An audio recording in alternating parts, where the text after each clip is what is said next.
Hello again.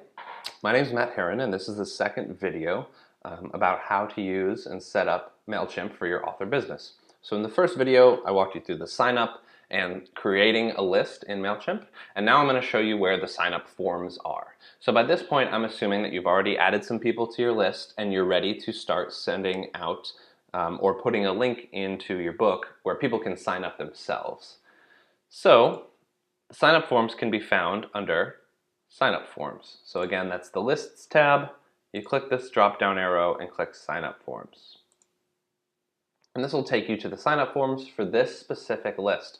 Now keep in mind that each different list is going to have different sign up forms associated with it. Okay, so there are a couple different types of forms. General forms, embedded forms, subscriber pop-ups, and form integrations. The two that we're going to focus on here are the general forms, which MailChimp hosts for you and designs for you. Now you can customize them, but they're pretty much set.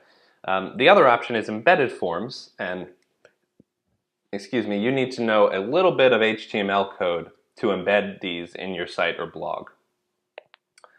So we're going to start with the general forms because they're much easier, and then I'll show you a quick embed form and where to put that on a WordPress website. So let's start with general forms. I'm going to click select here, go into them. Okay, now MailChimp gives you a bunch of forms that you can customize. The sign up form and the URL are right here. They're the first one in the list. So sign up form with alerts is another option. This just shows you the same form with the errors. Thank you page, so this is the page that they get to after they sign up. This is the first email they get, the opt-in confirmation email, saying, hey, you've been signed up to this list. Are you sure? Can you confirm your subscription? When they click yes, subscribing to this list, they're then added. And the reason that these opt-ins are in place is just to avoid, problems with people getting signed up for lists that they don't want to be signed up for, and just to comply with the international anti-spam laws. And then we have some other emails, unsubscribe forms, update profile forms, and other bits. But what we really want to focus on here is the sign-up form. This is the most important one. So when you click the sign-up form in the drop-down, you get, first of all, a URL. So this is the URL that you can put in the back of the book, or on your website, or on your social media profile, or send it out to your friends or readers, whoever you think may want to sign up for your book. You can give them this URL, and let's just open it in the browser so you can see what it looks like in the browser. All right, that's it. So here's what I'm going to do. I would recommend changing this to like your author name. Say author name's mailing list. You could add a little message here that says, hey, sign up below to get updates on my new books. You can see how that message appears here, and then they fill out their email, first name and last name, and they click subscribe. So you can add fields, you can take fields away. If you click these, the plus and minus buttons will actually remove a field. So for instance, if you don't really care to have people's last names, you could remove this field. Or you can drag it to reorder. So we could add one, so there's an extra last name field, we could delete one. And when you delete something, they just ask you to confirm by typing delete in capital letters. So say I don't want a last name field, I could just click on it and delete it if you want to. There's also a little bit of design customization here. You can change the background colors and stuff just to make it yours. That'll make it differentiated from all of your other author friends. So just make this page yours, and then when you're ready, you can put this link in the back of your book, on social media profiles, etc.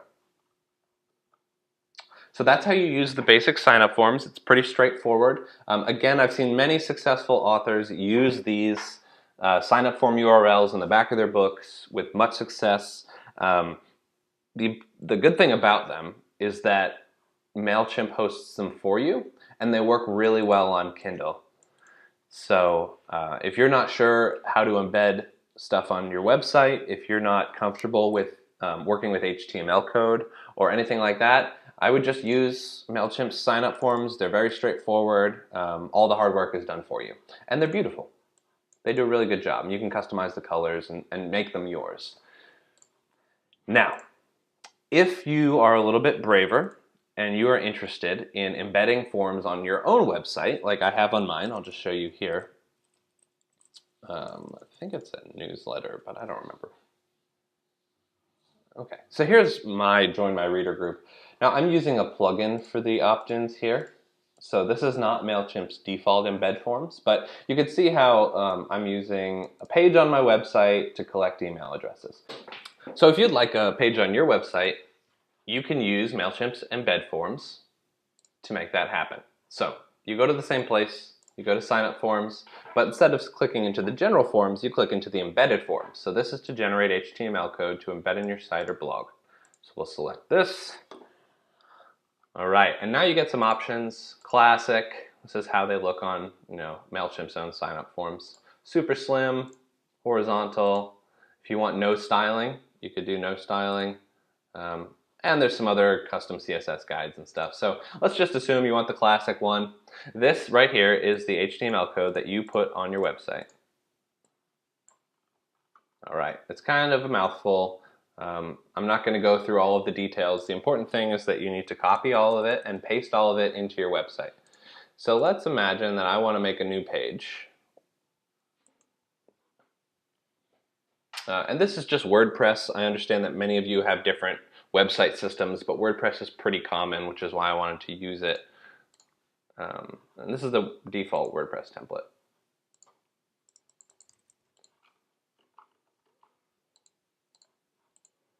Okay, so let's say newsletter or join my mailing list.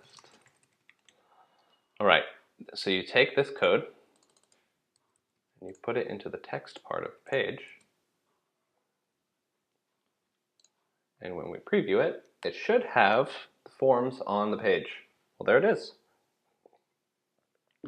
And that's pretty much it.